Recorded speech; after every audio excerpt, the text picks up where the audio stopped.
दोस्तों, शालिनी भक्ति सागर में आपका बहुत बहुत स्वागत है। तो दोस्तों, आइए जानते हैं पुत्रदा एकादशी व्रत कथा। तो पुत्रदा एकादशी, महाराज युधिष्ठिर ने पूछा, हे भगवान, आपने पुत्रदा एकादशी का महात्म्य बताकर बड़ी कृपा की। तो भक्त वत्सल्य, यह बताइए कि पौष शुक्ल एकादशी का क्या नाम है, उसकी क्या विधि है और उसमें कौन सा देवता का पूजन करना चाहिए। भक्त वत्सल्य भगवान बोले, उसमें भगवान विष्णु की और श्री कृष्ण की पूजा करनी चाहिए। हे राजन, इस एकादशी का नाम पुत्रदा एकादशी है। इसमें भी नारायण भगवान की पूजा की जाती है। और अचर संसार में पुत्रदा एकादशी के व्रत के समान दूसरा कोई व्रत नहीं है। जो कोई पुत्रदा एकादशी का व्रत करता है, इसके पुण्य से मनुष्य तपस्वी, विद्वान, लक्ष्मीमान होता है। इसकी मैं एक कथा आपको सुनाता हूँ, ध्यान पूर्वक सुनो। भद्रावती नामक नगरी में सुकेतन मान नाम का एक राजा राज्य करता था। उसके कोई पुत्र नहीं था।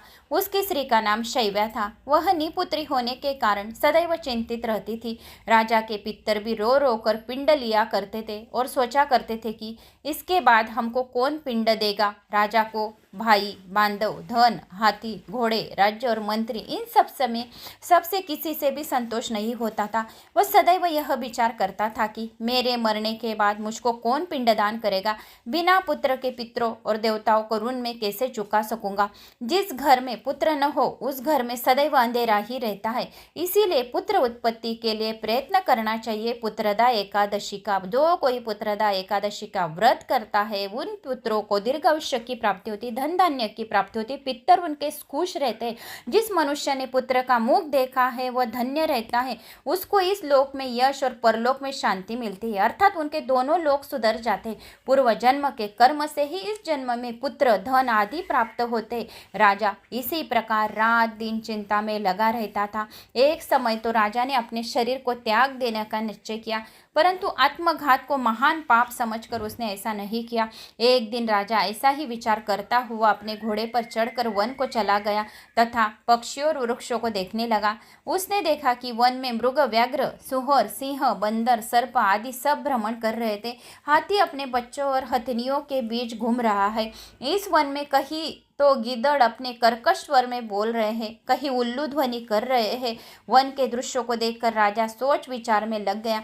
इसी प्रकार आधा दिन बीत गया। वह सोचने लगा कि मैंने कहीं यज्ञ किए, ब्राह्मणों को स्वादिष्ट भोजन से तृप्त किया, फिर भी मुझको दुख प्राप्त हुआ क्यों। राजा प्यास के मारे अत्यंत दुखी हो गया। पानी की तलाश में इधर उधर फिरने लगा। थोड़ी दूर पर राजा ने एक सरोवर देखा। उस सरोवर में कमल खिले थे तथा सारस, हंस, मगरमच्छ आदि विहार कर रहे थे। उस सरोवर के चारों तरफ मुनियों का आश्रम बने हुए थे। उसी समय राजा के दाहिने अंग फड़कने लगा। राजा शुभ शकुन समझकर घोड़े से उतरकर मुनियों को दंडवत प्रणाम करके बैठ गया।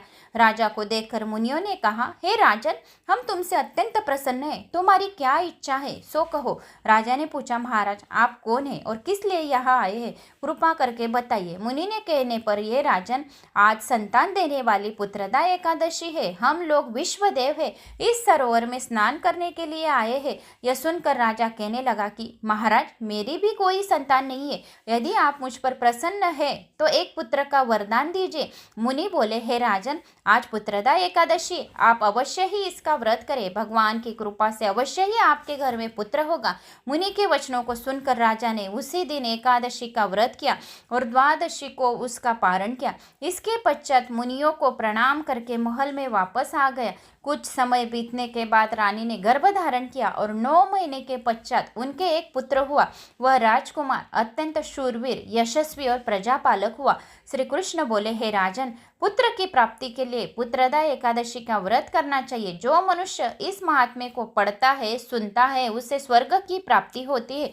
रात्रि में विष्णु भगवान के समीप घी का दिया अवश्य जलाए, विष्णु सहस्त्र नाम का पाठ करें। शालिनी भक्ति सागर पर देवी भागवत पुराण चल रहा है मराठी में, तो अवश्य शालिनी भक्ति सागर पर देवी भागवत पुराण सुनने का कष्ट करें। नवरात्रि शुरू है, इसीलिए देवी भागवत पुराण बहुत ही अच्छे और स्पष्ट भाषाओं में, मराठी भाषा में अवश्य मंत्र का जाप ले, उपाय सुने।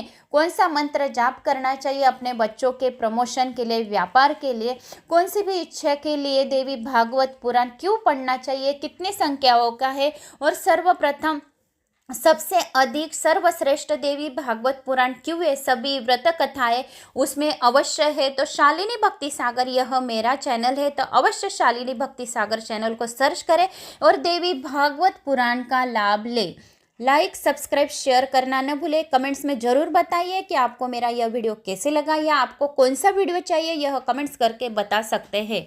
जय श्री महाकाल, जय माता दी। ओम नमो भगवते वासुदेवाय नमः। इस मंत्र का जाप आज के दिन अवश्य करना चाहिए।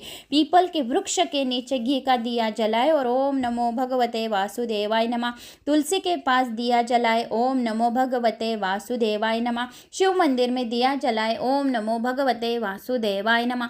लक्ष्मी मंदिर में घी का दिया जलाए और ओम नमो भगवते वासुदेवाय नमः। इस मंत्र का जाप उठते बैठते सोते समय अवश्य करें। ओम नमो भगवते वासुदेवाय नमः मंत्र का जाप करने से सभी दुख दारिद्र्य दूर होते और भगवान का आशीर्वाद रहता है।